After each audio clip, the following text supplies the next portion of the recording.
आज आपण जी परिभाषा समजून घेणार आहोत ती आहे इमानदारी. स्वतःच्याच तत्वांशी एकनिष्ठ राहणे म्हणजेच इमानदारी. ही एक वैयक्तिक विशेषता आहे ज्याची व्याख्या करणे प्रत्यक्ष कठीण आहे. इमानदारीचा अर्थ असा आहे की तुमच्याकडे लक्ष नसताना सुद्धा योग्य काम करणे हे मनुष्यासाठी अनमोल मूल्य आहे. इमानदारीने काम करण्याचा अर्थ आहे की जीवनात आपल्या तत्वांना समजून घेणे, त्याचा स्वीकार करणे आणि त्यानुसार जगणे. इमानदारी, निष्पक्षता आणि शालीनता या परिभाषेचे वर्णन करण्याकरिता एकत्र असतात. इमानदारीच्या तत्वांचा स्वीकार करणे किंवा स्वीकारणारी व्यक्ती भ्रष्टाचार, बेईमानी यापासून दूर असते.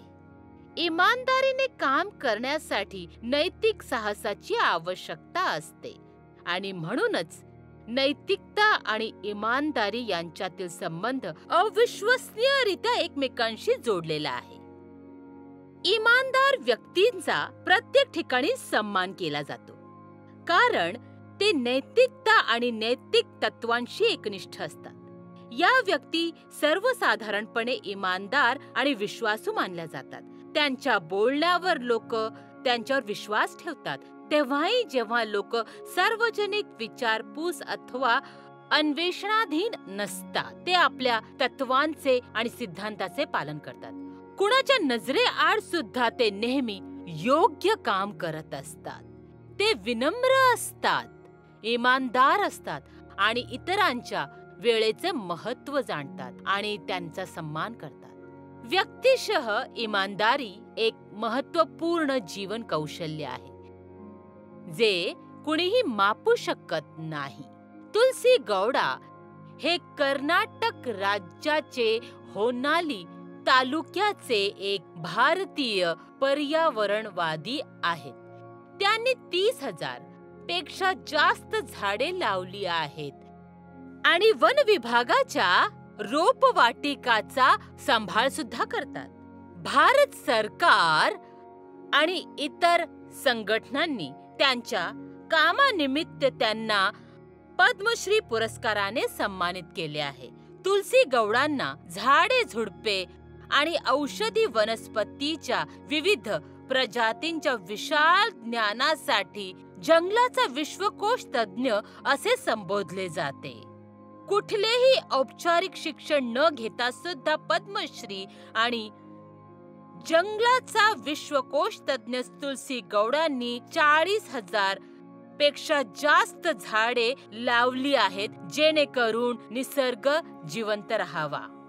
त्यांचा जन्म एका गरीब घराण्यात झाला. त्या फक्त 2 वर्षाच्या असताना त्यांनी त्यांच्या वडिलांना गमावले. एका छोट्या मुलीच्या रूपात त्यांनी आपल्या आई बरोबर एका स्थानिक रोपवाटिकेत काम करायला सुरुवात केली. तुलसी गौडा कधी शाळेत नाही गेल्या आणि किशोर अवस्थेत येण्याआधीच त्यांचे लग्न झाले. गौडांनी पर्यावरणाच्या सुरक्षेत महत्त्वाचे योगदान दिलेले आहे आणि त्यांनी हजारो झाडे लावलेली आहेत. त्या एका अस्थायी स्वयंसेवकाच्या रूपात वन विभागात रुजू झाल्या, जिथे त्यांना नैसर्गिक संरक्षणाच्या समर्पणासाठीची ओळख मिळाली. नंतर त्यांना वन विभागात कायमची नोकरी देऊ करण्यात आली. त्या 70व्या वयात 15 वर्षांनंतर सेवानिवृत्त झाल्या.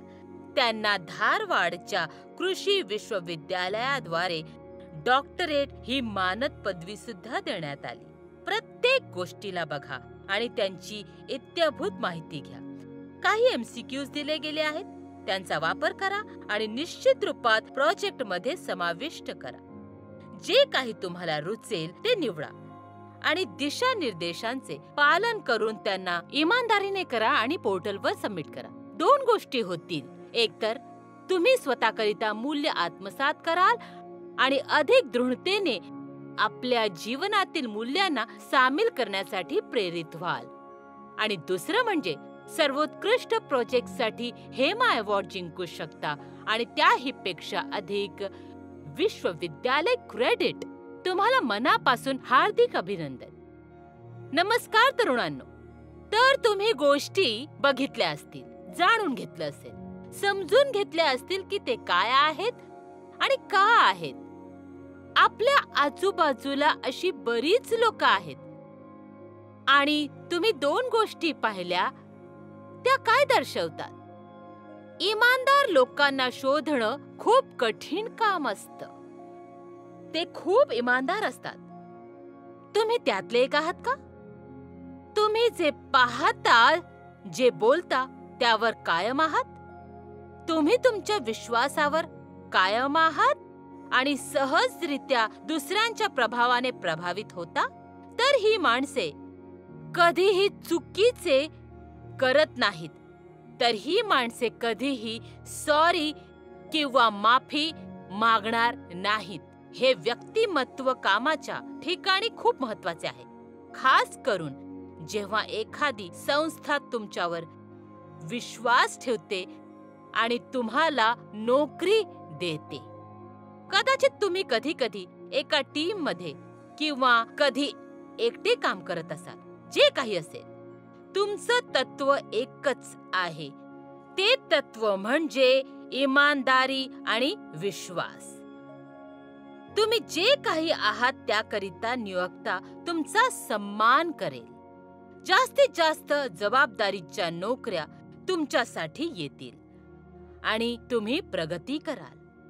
जर तुमच्याकडे हे गुण आहेत तर तुम्ही टीम नेता बनू शकता किंवा कुठल्या उच्च पदावर काम करू शकाल. आणि जर हे गुण तुमच्याकडे आहेत तर तुम्हाला तुमच्या कामातून जबरदस्त समर्थन सुद्धा मिळेल. तुम्हाला 5 प्रोजेक्ट्स देऊ केलेत. तुम्ही तुमच्या आवडीनुसार कोणताही निवडा. 4 तासांचे वास्तविक कार्य तुम्हाला करायचंय, जसे की लोकांना भेटणे, डेटा एकत्र करणे, त्यांच्या मुलाखती घेणे, व्हिडिओ बनवणे, कागदपत्र तयार करणे इत्यादी. सामूहिक कार्यांसाठी कामाची रूपरेषा बनवणे, टीमच्या प्रत्येक सदस्यांनी काय केले पाहिजे, नेतृत्व कोण करेल इत्यादी सूचना दिल्या आहेत आणि त्यांना अपलोड केलेले आहे.